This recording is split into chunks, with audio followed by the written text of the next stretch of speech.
Curious ka ba kung paano ko ginagawa yung mga contents ko? Today, wala muna tayong skit ha. Samahan niyo muna ako sa proseso kung paano ko ginagawa yung mga contents.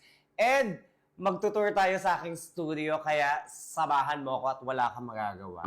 Alam niyo naman na mga relatable na mga eksena sa araw-araw yung mga ginagawa ko, di ba? Well-based din naman talaga yun sa life experiences ko. Lalong-lalo na yung mga eksena kasama si Mama. Kasi ganun siya. So kapag nakaisip ako ng content, sinusulat ko kagad yan sa notes ko. Makakalimutin kasi ako eh. Kahit saan ako makaisip. Tapos gagawa ko ng script. Sinusulat ko lang sa notes. Ganun. So kapag ready na yung script, pwede na natin siyang i-shoot. Kaya pupunta na tayo ngayon sa aking studio. Heto siya. Ayan. Eto ang aking studio. Ayan, mapapansin nyo ang aking green screen, may ilaw, and may mga costumes. Nandiyan din yung mga wigs ko. Sa tingin nyo, ilan ang wigs ko, ilan yung nalalaban at ilan yung hindi. Charot. Tapos ito yung computer, and ito ang aking mga cameras na mga ginagamit ko. And kung mapapansin nyo, meron akong dalawang background, may blue and green, and yan din ang color na ginagamit ng mga gumagawa ng movies na may CGI or yung mga binabago yung mga background, gano'n.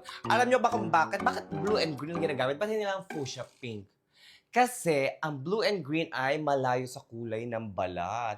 Unless ikaw ay isang avatar at ikaw si Elphaba. Dahil burado ka talaga sa editing. So ayun na nga, tapos na nga ako mag-shoot. Pwede ko na siyang i-edit sa aking computer. Pero kapag nasisimula kayong content creator, pwede naman kayo gumamit ng mga apps sa phone dahil marami naman yan.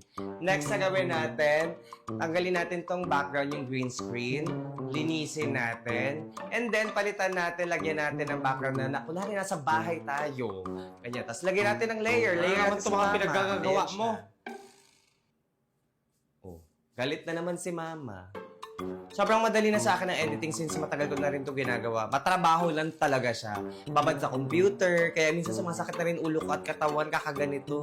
Pero syempre, tuloy ang trabaho. Di pwedeng tumigil magpasaya, kaya iniinuman ko na ng fast relax kapag nakakaramdam na ako ng mga sakit. Sobrang nakakatulong to sa akin kasi may ibuprofen at paracetamol. At sobrang bilis pa mawala ng mga sakit na nararamdaman ko Tapos, back to work na ulit. Isa sa mga tips na ibibigay ko sa inyo ay sipagan. Sipagan nyo talaga kung gusto nyo din maging isang content creator. Ang galing-galing mo magpayo, pero yung mga damit dito nakatiwangwang lang. Ayusin mo to.